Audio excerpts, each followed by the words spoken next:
صباح النور. اليوم رح اعمل كعك باللبن. الكعك باللبن عايز مكونات 8 كبايات طحين ابيض، عايز 4 بيضات، عايز 3 كبايات ونص سكر. هلا اللي ما بحبها كتير حلو في يحط 3 كبايات سكر. عايزه علبة لبن بكاملها قياس 650 كلها. عايزه كباية زبدة مسوحتها لازم تسقع منيح منيح. وعايزه ملعقة فانيلا، وعايزه 3 ملاقع ونص بيكنج باودر، ملاقع صغار.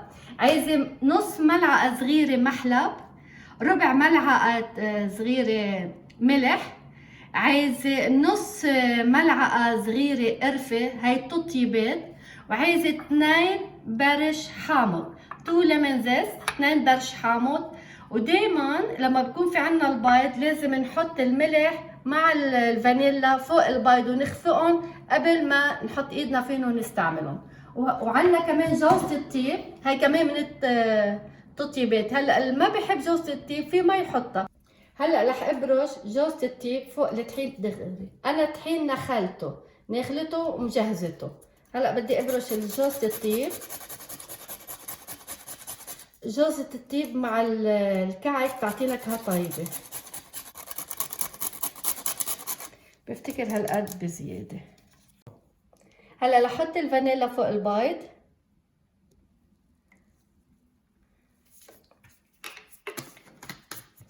ولحط رشة الملح فوق البيض، ولحط القرفة فوق البيض. انا بحب بس بدي اخفق البيض يكون محطوط له الملح والفانيلا قبل ما اخفقهم.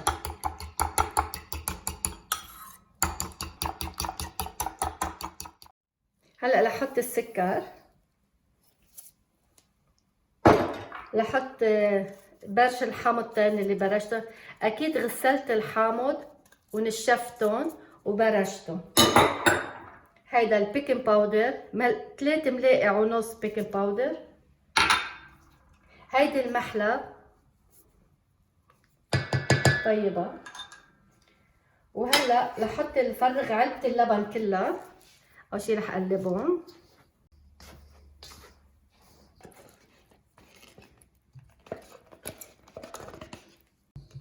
هلا فرغنا اللبن، علبة اللبن كلها. ورح اذكركم هيدا 650 جرام اللبن. ما مش مهم شو نوعه، يمكن يكونوا عاملين اللبن بالبيت، مفورينه بالبيت. بس المهم انه 650 جرام ل 8 كبايات طحين. اوكي هلا حطينا اللبن. هلا بدي احط الزبدة.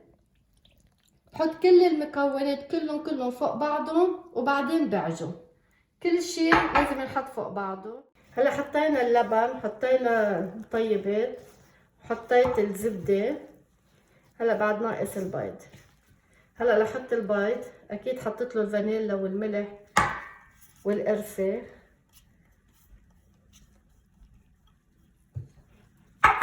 هجرب اعملهم بالسباتولا اول شي، وبعدين رح اعجنهم بايدي كلهم سوا. عن عجن اليد ما بنستغني. هلا مضطرة اعجنهم بايدي، عشان هيك لبست كفوف لما بدي احط ايدي بالعجين.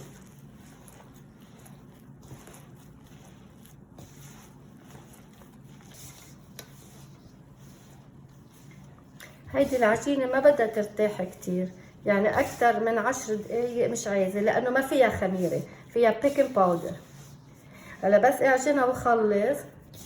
إذا حسيتها بعدها عم تلزق بإيدي ما بزيد لها طحين، بس بحطها بالبراد هيك بشد الزبدة. إذا بدي زيد لها طحين عن المقادير اللي مذكورة بتعضم، بقاش يطلع طيب الكعك. لأن في منهم بيلزق العجين بايدهم، بصير يزيدوا طحين بينتزع معهم.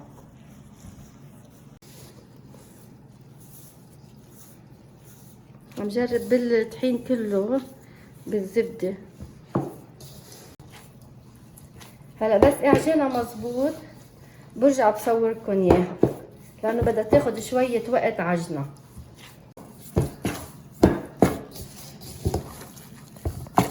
الكعك لازم ينعجن مظبوط لحتى ينخلط بالزبدة وباللبن وبالبيض. بياخد شوية وقت بس بيطلع بجنن، تطلع النتيجة رائعة.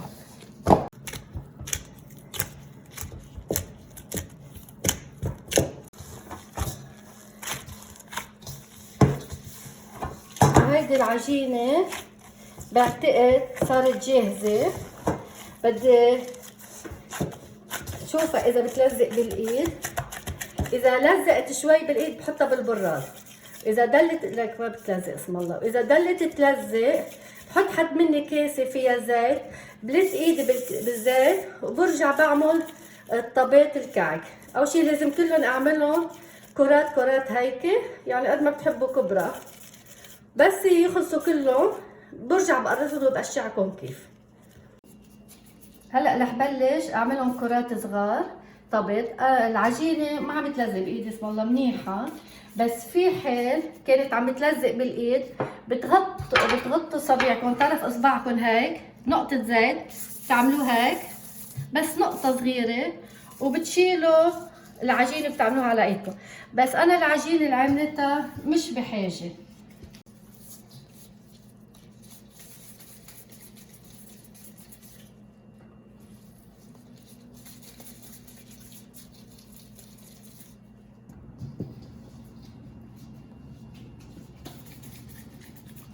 هلا من بعد ما اعملهم كرات صغار بدي بريحهم شي نص ساعة، بغطيهم بشقفة بريحهم شي نص ساعة وبرجع بعملهم موديل الكعك. رح اشهدكم بس ارجع اعملهم موديل الكعك. هلا بدي اعملهم كلهم كرات وبس خلص بدي غطيهم بالشقفة وريحهم نص ساعة. بدهم رياحة بعتقد كل عجين عطول بس نعجنه بده رياحة.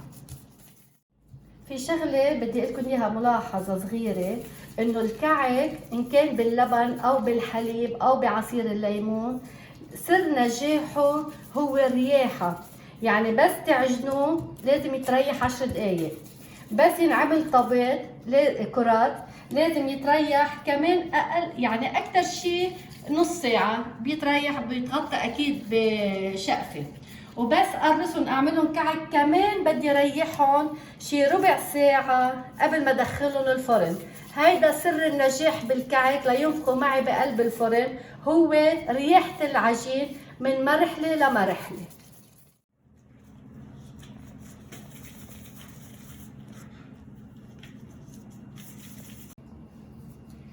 بس بدي ارجع اذكركم انه 8 كبايات طحين عايزوا كباية زبدة.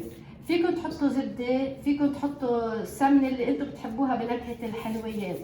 الموجود بيستعملوا الواحد، بس المهم انه عايزة كباية. والزبدة اما السمنة لازم تكون مسقعة، يعني مش من البراد، بحرارة الغرفة.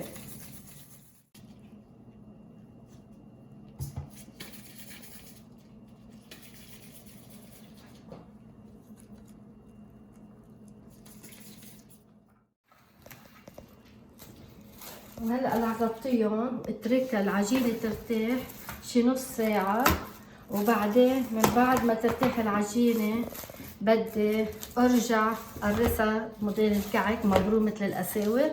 بس لازم هلا ترتاح، بس غطيتها احلى ما تنشف العجينة. وبرجع بشوفكم. وهلا بس صار له نص ساعة مريحتها للعجينة. رح بلش دورهم اعملهم موديل كعك.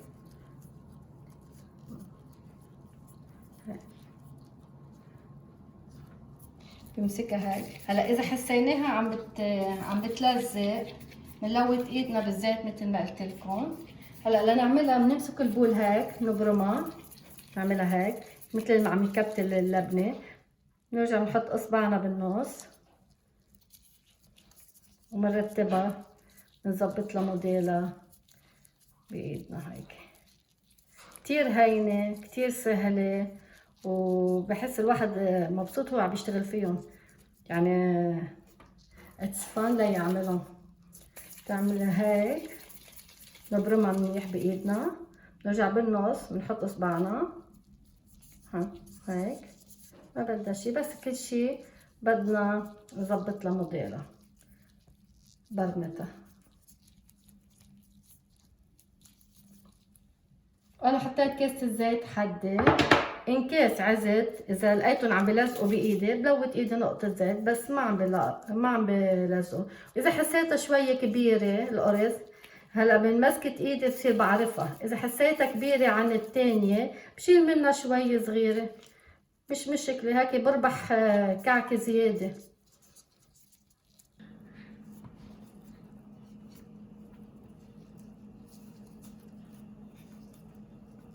نبعدهم شوي صغيرة عن بعضهم خلينا نجيب.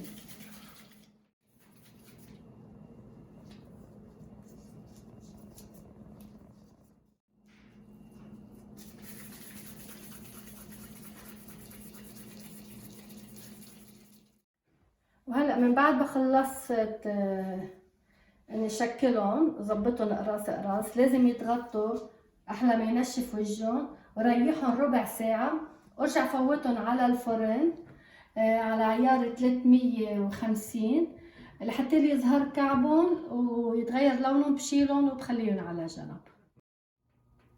وهلا رح ادخل صينية الكعك على الطبق الوسط لحتى يشقر كعبة.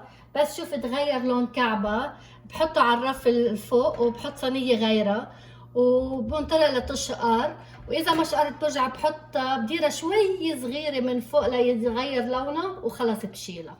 هلا هيدي الصينية بعد ما شقر كعبة بشيلها شوي لفوق وبحط وحدة جديدة بالطبقة الوسطى، وبس يشقر كعبة بنقلها لفوق وبجيب وحدة جديدة برجع بحطها محلها. هلا بنطرها شوي لحتى يشقر وجهها وبشيلها. وهيدا الكعك صار جاهز لحتى ناكله مع فنجان قهوة. اتفضلوا ناكل سوا.